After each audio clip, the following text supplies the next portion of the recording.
Dans notre séquence décalage, Pascal Bruckner nous parle d'American Gigolo. Sommes-nous des masochistes voués au repentir?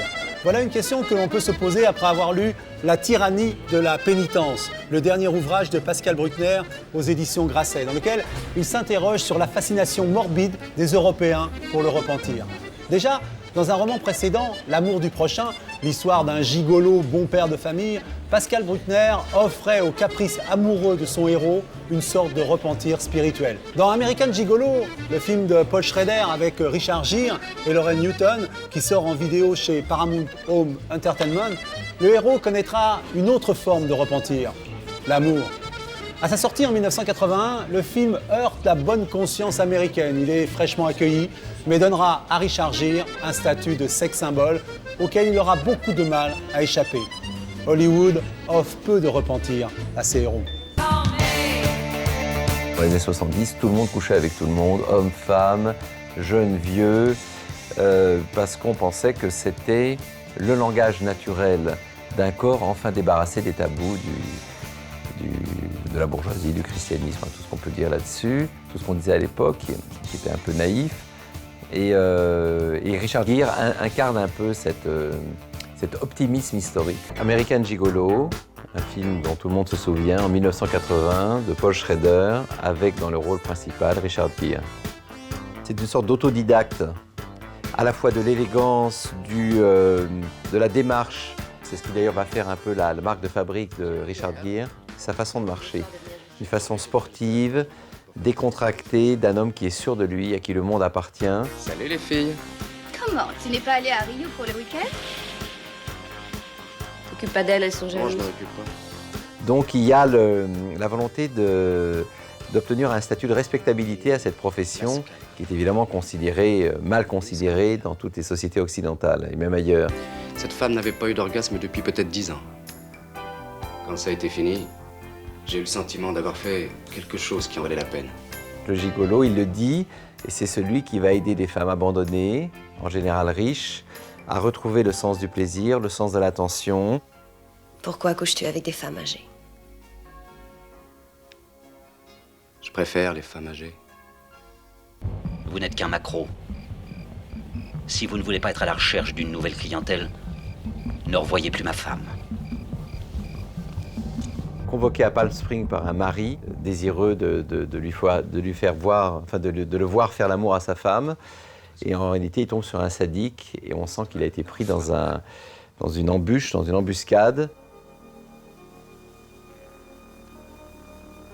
Frappe cette garce.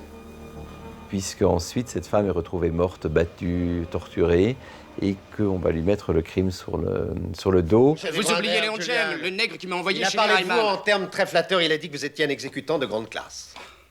Et quel est votre avis?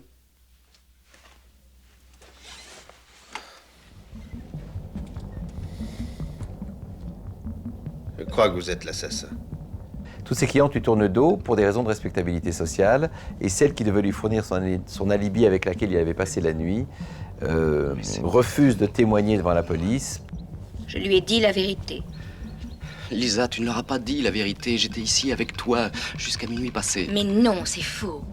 Juste avant d'être mis en prison, il va revoir le noir qui lui a trouvé ce rendez-vous à Palm Springs avec ce couple. Le noir lui avoue qu'effectivement c'est un coup monté. Pourquoi est-ce que tu m'as choisi? Parce que tu étais le plus vulnérable de tous. La fin du film, c'est un happy end moralisateur, puisque l'amour sauve le vice, et que la femme du sénateur, donc, qui est la plus jolie, la plus élégante de ses clientes, elle témoigne devant la police qu'elle a passé la nuit avec lui. Il n'était pas à Palm Springs la nuit du meurtre. Non? Non. Il était avec moi. Et elle préfère mettre en péril sa réputation et son couple plutôt que de voir condamner cet homme qu'elle aime.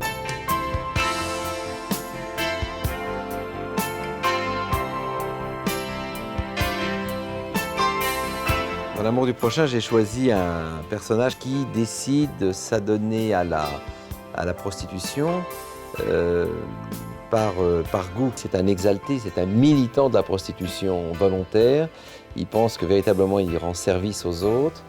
Je suis venue. J'ai découvert qui vous étiez, où vous habitiez.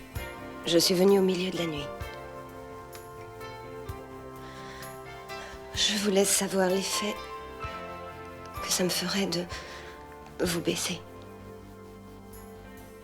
D'un côté, il honore des dames à qui il susurre des obscénités, et ensuite il va lire Babar ou Bécassine à ses enfants quand il rentre le soir chez lui.